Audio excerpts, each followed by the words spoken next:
So why are you doing door-to-door sales? You're not going to be a manager for a sales company the rest of your life. And that's what led me to basically start becoming a little bit lost and just doubting things. And then thankfully I read the book again on that's behind you, Millionaire Success Habits, which I read before I even moved out there in the first place. And at the time I knew from listening to Dean that he lived in Scottsdale and he had a company in Scottsdale. And so I was like, you know, what if I just went to go work for Dean? Like, he lives in Scottsdale. I'm from Arizona. I went to college in Arizona, you know, why can't I just go learn from him? He has a massively successful online business.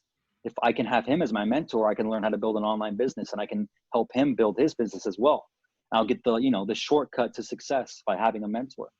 And that moment that I had that thought, which was at a nighttime when I picked up the book again, I had the thought.